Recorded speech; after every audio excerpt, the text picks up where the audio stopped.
Magaba kan ilma hafuura qulqulluu waaqa tokko ameen. Jiraataa bara baraa kan ta'e ari'aam teessoo isaa irratti kan galateeffamu waaqa waaqotaa gooftaa gooftotaa barri kan isa hin daangessine kaleessa kan ture Elshaadaay bara egeris baroota dabarsee kennaa isaa addunyaaf baay'isee warra jaallatus akka fedhe isaatti qopheeffatee waammatee kabaja isaatiin kan qulqulleessu waaqni qulqullootaa Yesus Kristos boris kan jiraatu Omeegaa kan ta'e maqaan isaa lafa hanga ari'aam teessoo isaatti kan galateeffameef kan ulfaatee nuuf yaa ta'u. Akkasumas ol baatee warqee qulqullichi Yaaqoob Finotolozaatti kan arge yeroo hundumaa ilmaan namootaatiif fuula Waaqayyo dura kan dhaabattu haadha isaa kan taate Waaqayyoon ibidda kan ta'e durbummaan ulfooftee durbummaan kan deesse Maariyaam qulqulleettiidhaafis galanni haa ta'u.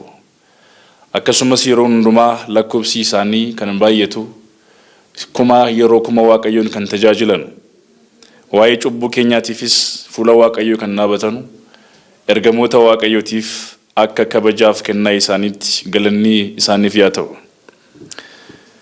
Barri inni darbee bara isa kana irraa maaliif caale? Macaafa lallabaa boqonnaa 7 lakkoobsa 10. Waaqni koof waaqni keessan baroota hundumaa dabarsee bara haaraa kanatti bara muufaan irraa dabarsee akka galaana yaa'ee amma immoo mana isaa keessatti akkasitti galataaf akka kanatti qulqulleessaadhaaf kan walitti nu qabe galanni Waaqayyoof yaa ta'u. Warri sagalee Waaqayyoo kana bakka jirtan teessanii dhaggeeffattan hundumti keessan warri biyya keessaas warri biyyaan ala jirtanis baga bara haaraa bara 2013 irraa gara bara 2014tti baga darbitan. Waaqayyo cubbuu keenya hunduma isaa nurraa dagugee amma jireenya haaraa Waaqayyoon faana akka jiraannuuf amma gaarummaa Waaqayyoo argannee cubbuu kaleessaa keessaa baanee gaabbiidhaan qulqulloofnee akka isa faana jiraannuuf bara haaraa kana kan nuuf laate ulfinniif galanni oqubaan Waaqa Israa'eliif yaa ta'u. Egaa saba Waaqayyoo bara darbe keessatti baay'een isaanii addunyaan kun cubbuudhaan kan guutamte obboleessa isaa irratti bara itti ka'e cubbuun addunyaa akkasumas uummanni addunyaa irra jiraatu cubbuudhaan kan machaa'e Waaqayyoon dagatee waaqa tolfamaa bara itti waaqesse maalummaan Waaqayyoo araarri Waaqayyoo jireenyi inni Waaqayyoo wajjin qabu isatti hadhaa'ee Waaqayyo irraa adda bahee addunyaan qabsoo bilisummaa keessa darbee gara Waaqayyootti dhufuu otoo danda'u cubbuu addunyaatiin weeraramee gara addunyaatti kan deebi'eef Waaqayyo bara haaraa kana bara gaabbii akka nuuf taasisuuf fedhaa fi eeyyama isaa nuuf yaa ta'u. Egaa guyyaa har'aa kanatti yoo Waaqayyo nu gargaare sagalee Waaqayyoo akkas jedhu waliin ilaalla. Barri inni darbee bara isa kana irraa maaliif caalee jedha. Sagalee kanas kan argannu kitaaba lallabaa boqonnaa 7 lakkoobsa 10 gubbaa sagalee Waaqayyoo jiru yommuu ta'u Waaqni koof waaqni keessan yaada guddaa kana karoora guddaa kana barri inni kaleessa abbootiin keessa turan kaleessa cubbuun addunyaan ittiin haguugamtee turte sun maaliif bara har'aa wajjin kitaaba qulqulluu gubbaa irratti walitti maxxannee akka barreessame akka waliin ilaalluuf hafuurri qulqulluun hunduma keenya wajjin haa ta'u. Egaa saba Waaqayyoo kitaaba keenya banne yommuu ilaallu kitaaba Solomoon barreessa keessaa ilmi Daawit barri inni darbe sun barri kaleessa abbootiin keenya itti galaana gurguddaa hiran barri kaleessa abbootiin keenya uffannaa isaaniitiin warra du'an boolla keessaa kaasaa turan galaanota gurguddaa akka Eertiraa galaanota gurguddaa akka Yordaanos baay'een isaanii hafuura Waaqayyootiin guutamanii hojii dinqii kan raawwataa turan barri inni kaleessaa sun eessa dhaqe laata? Kanaafidha kitaabni qulqulluunis tokkoffaa Phexros boqonnaa 4 lakkoobsa 3 kaasnee yommuu ilaallu akkas jedha. Barri inni darbe sun barri inni fokkisaan sun yookiinis immoo barri nuti cubbuu gurguddaa keessatti hojjetaa baane waa'ee waaqayyoo dagannee barri nuti itti hammeenyaan machoofnee turre barri itti sagaagilaa turre barri nuti itti waaqayyoof sagaduu dhiisnee waaqolee tolfamoof sagadaa baane sun barri hadhaawaan sun nu haa ga'u jedha. Dhuguma ijoollee waaqayyoo baroota sana keessatti bara hadhaawaa ture. Bara 2013 keessatti uummatni hedduun isaa dhalli addaa marti isaa waaqayyoon waaqa fakkaatu dagatee jireenya fokkisaa keessatti mana waaqayyoo irraa fagaatee cubbuudhaan akkasitti of tumataa ture. Kanaafidha tokkoffaa Xiimotewos boqonnaa 6 lakkoofsa 10 gubbaa irratti akkas jedha. Baay'een isaanii mana waaqayyoo irraa fagaatanii yaada waaqayyoo irraas fagaatanii rakkoo gurguddaadhaan of tumataniiru jedha. Kanaaf barri nuti waaqayyoo irraa fagaannee maalummaa waaqayyoo dagannee turre sun nurraa darbee bara haaraa kanatti jireenya guddaa akka argannu waaqayyoo nu haa gargaaru. Kanaaf egaa gara barumsa keenyaatti yommuu deebinu ilmi Daawit Solomoon sagalee jiraataa kana sagalee ulfaataa kana sagaleen waaqayyoo inni galaana hiru kun akkasitti gaafa dubbatu barri inni darbe sun barri darbe kun saba koo barri darbe kun isa kamii laata? Bara darbe gaafa jennu bara Israa'eloonni waaqayyoon gara waaqayyootti iyyaa turan barri haaraan isaaniif akka ta'uuf ayyaanni haaraan isaaniif akka ta'uuf waaqeffannaa haaraan isaaniif akka ta'uuf galanni haaraan afaan isaanii keessaa akka burquuf barri isaan itti waaqayyoon faana deemaa turan barri isaan seenaa fokkisaa kaleessaa bittaa Fara'oon jalaa baanii waaqayyo dinqii gurguddaa hojjete galaana diimaarra yommuu isaan tarkaanfachiisaa ture sana keessatti isaan kun bara sana keessatti waaqayyo wajjin lapheen isaanii walitti maxxannaa'ee ture. Noo laata saba waaqayyo bara keenya kana keessatti dhuguma waaqayyoon faana jirraa laata? Wanta waaqayyoon barbaadu dhuguma raawwataa jirraa laata? Kanaaf bara sana keessatti bara dinqiin hojjetamu bara waaqayyo ilmaan namootaa wajjin sagaleedhaan walitti dubbatu bara waaqayyo dinqii gurguddaa itti hojjetu barri inni kaleessaa sun eessa jira laata jedha Solomoon. Barri inni sun bara haarawaa barri warra Israa'elootaa godaansa keessaa baanii waaqayyoof guyyaa isaan wanta dinqii aarsaa dhugaa itti laatan har'a laata aarsaan afaan keenyaa waaqayyoof laatamaa jira laata? Laphee keenya irraa dhuguma waaqayyoon leellisaa jirra laata? Waaqayyoof sagadaa jirra laata? Kanaaf barri inni darbe sun bara akkasii ture bara gammachuu. Baroota baay'ee lakkoofsisu keenyaan duratti waaqayyoon faana waan dinqii hojjechuun beeysa saba waaqayyoo. Kanaaf Solomoon maal jedhaa? Yommuu dubbattan akkas jedhaa dubbadhaa. Barri inni darbe sun bara isa kana irra maaliif caalee laata? Barri inni dhufu kun kan uffannaa itti jijjiirru qofa ta'uu hin qabu. Barri inni haaraan kun kan cubbuu irraa itti deebinu ba'aa keenya kan lafa keennu kan gaabbiitti gallee toora qulqullootaa keessatti hidhaamne waa'ee waaqayyo qofa bara itti lallabnu ta'uu qaba saba waaqayyoo. Barri kaleessa obboleessa keenya gubbaa irratti dhagaa kaasaa turre. Addunyaan guyyaa guyyaatti obboleessa isaatiif boolla qotti. Addunyaan kun guyyaa guyyaatti rakkoof gidiraadhaan addunyaa kana hunduma isaa irratti rasaasaan akka isaan dhumaniif beelaan akka isaan dhumaniif gidiraa keessa akka isaan jiraataniif guyyaa guyyaatti lallaba haaraa qopheessite addunyaan. Waaqayyo garuu akkas jedha. Isin barri barrootaan yommuu jijjiiramu addacheen kun hundumti isaa abaaboodhaan yommuu haguugamu wanti hundumtuu fedha waaqayyootiin yommuu raawwatamu galaanni yommuu hiramu dinqii gurguddaan yommuu raawwatamu barri inni haaraan kun yommuu dhufutti waaqayyotti deebinee waa'ee sagalee isaa akka dhaggeeffannuuf akka nuuf ta'uuf fedhaaf eeyyama isaa nuuf haa ta'u. Kanaaf egaa hundumti keenya bara haaraa kana keessatti maal gochuu qabna laata? Solomoon akkuma dubbatee barri inni darbe sun maalummaan kaleessa darbe sun waaqayyo maalummaa kaleessaa ilaalee har'aaf kan hin gongomne seenaa kaleessaa ilaalee namoota gubbaa irratti kan hin murteessine laphee guutuudhaan akka isaatti akka deebinuuf waaqayyo akkas nuun jedha. Warri kaleessa ba'aan keessan isinitti ulfaatee ture.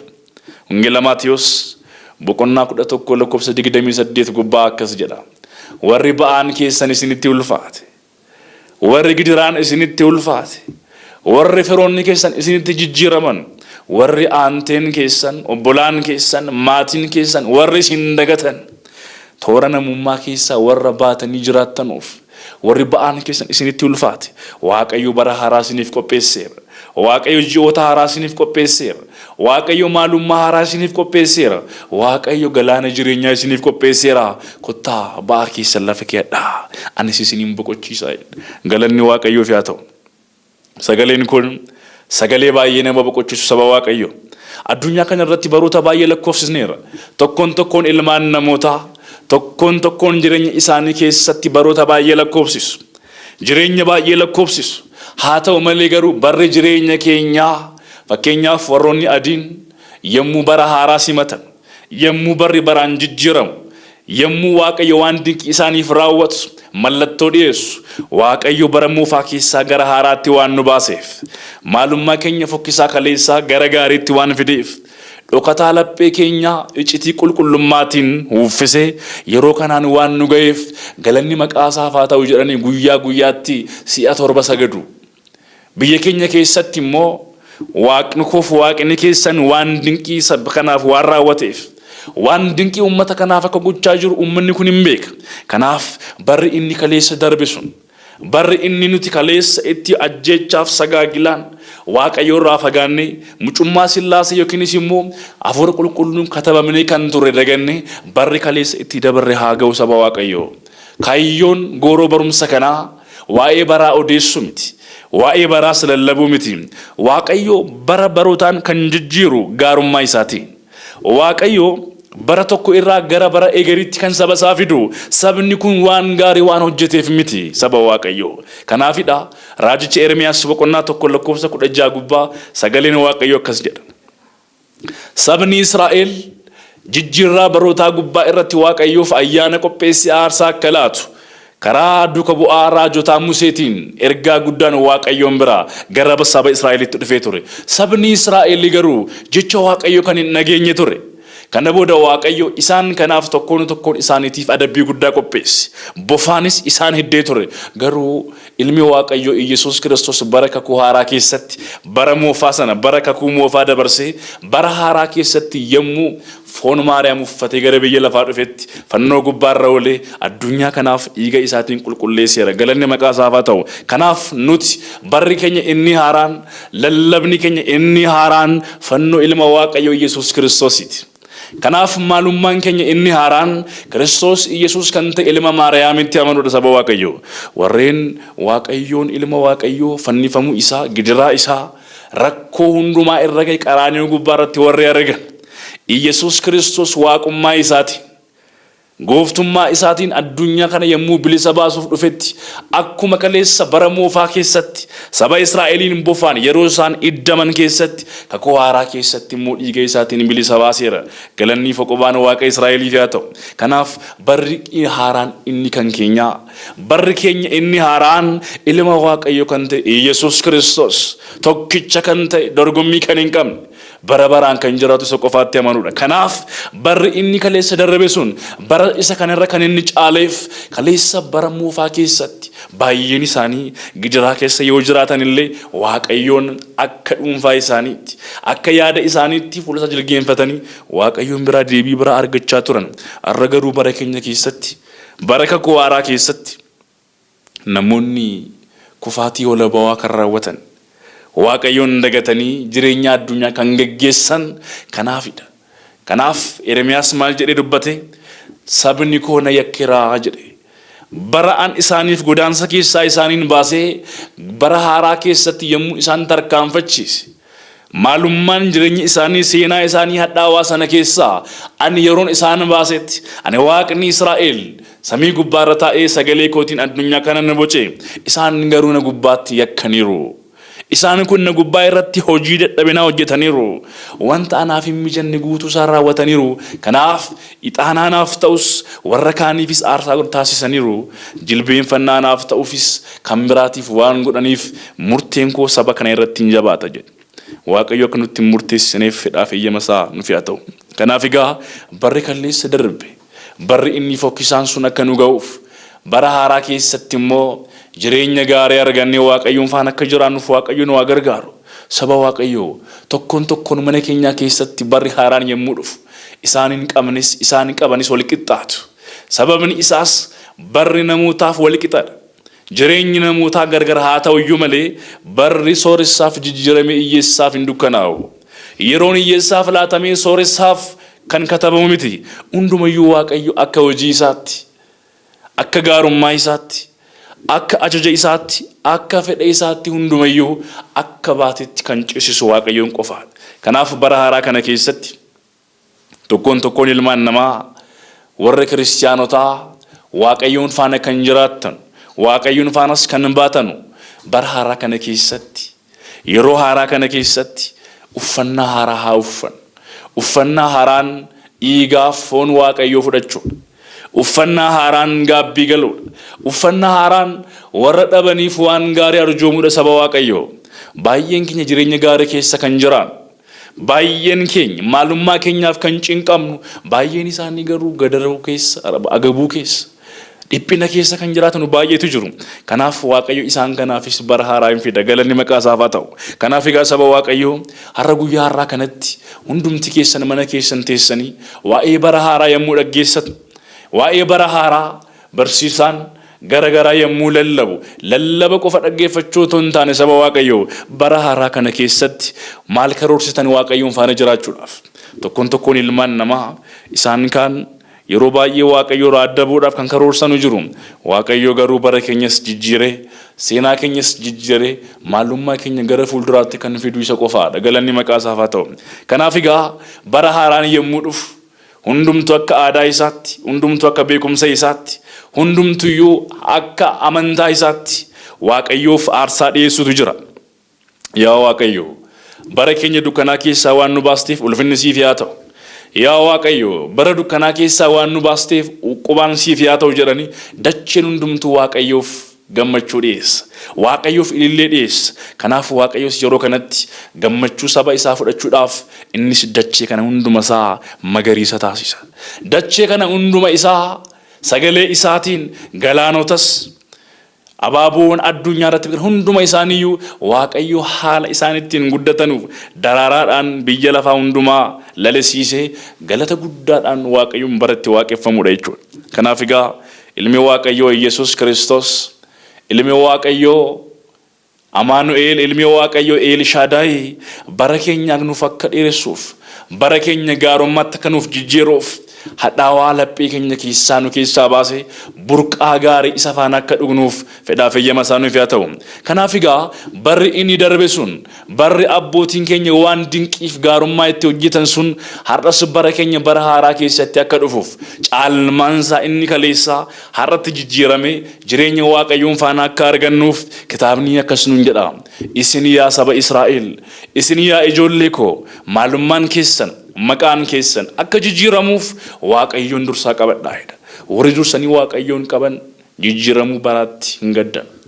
Warri dursanii Waaqayyotti amanan, warri dursanii Waaqayyoon faana jiraatan, kaayyoo isaanii, yaada isaanii, karoora isaanii warri Waaqayyoof dabarsanii laatanu jireenyi isaanii jireenya gammachuu ta'a. Al tokko wanti baay'een mana keenya keessa guutee otoo jiru Waaqayyoon gaafa golee keenya keessaa dhabamu hundumtuu hin dukkanaa.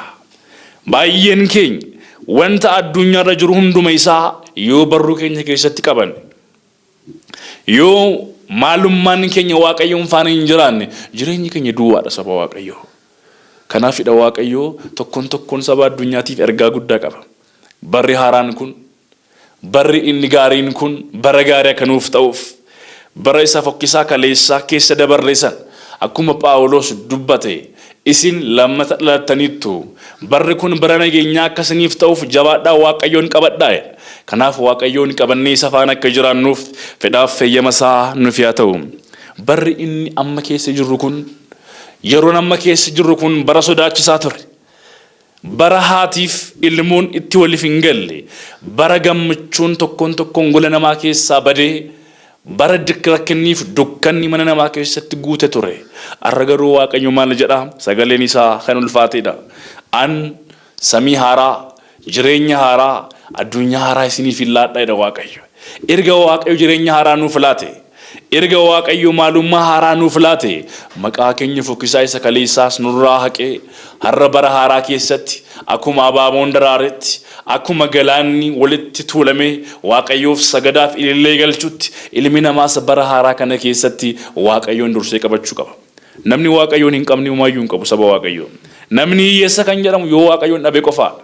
Namni humaa hin qabu wallaalaadha kan jedhamu yoo waaqayyoon hin qabne qofaadha. Namni waaqayyoon qabu immoo waan hundumaa qaba saba waaqayyoo. Kanaaf barris kan waaqayyooti, yeroonis kan waaqayyooti, jireenyis kan waaqayyooti, argachuuf dhabuunis waaqayyoon biraati waan ta'eef isa faana akka jiraannuuf fedhaa fi eeyyama waaqayyoo nuuf haa ta'u. Egaa saba waaqayyoo kitaaba qulqulluu keenya bannee yommuu ilaallu baay'een isaanii mootonni kaleessa waaqayyoon faana hiriiranii yommuu baroonni jijjiiraman fuula waaqayyoo dhaabatanii aarsaa dhiyeessu. Yommuu barri jijjiiramu fuula waaqayyoo dhaabatanii yaa waaqayyo bara keenya irratti akka Hisqiyaas bara nuuf dabali, yaa waaqayyo bara keenya irratti jireenya nuuf dabali jedhaniitu yeroo hundumaa waaqayyoon faana hiriiru.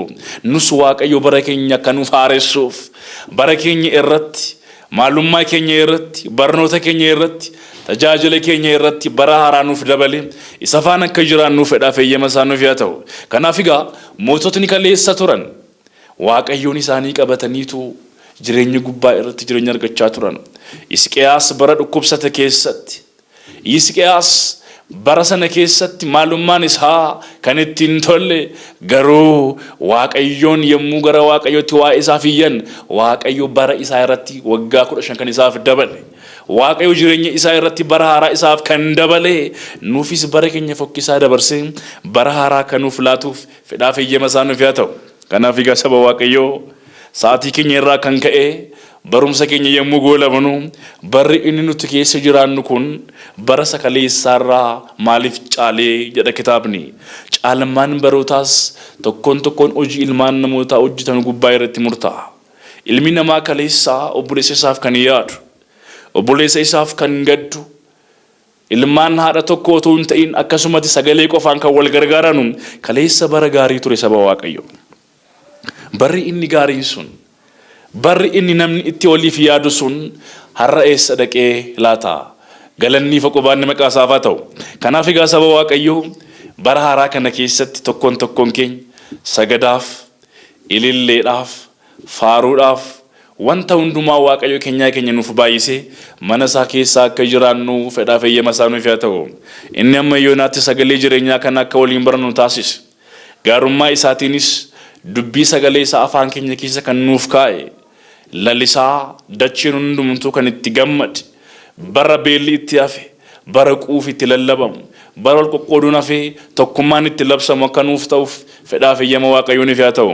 Tokkoon ilma namaa bara haaraa kana keessatti maalummaan namaa jijjiirame, dacheenis gammachuun guutamte waaqayyo teessoo isaa gubbaa irratti yeroo hundumaa afaan keenyaan akka galateeffamuuf fedhaa fi eeyyama isaa nuuf haa ta'u.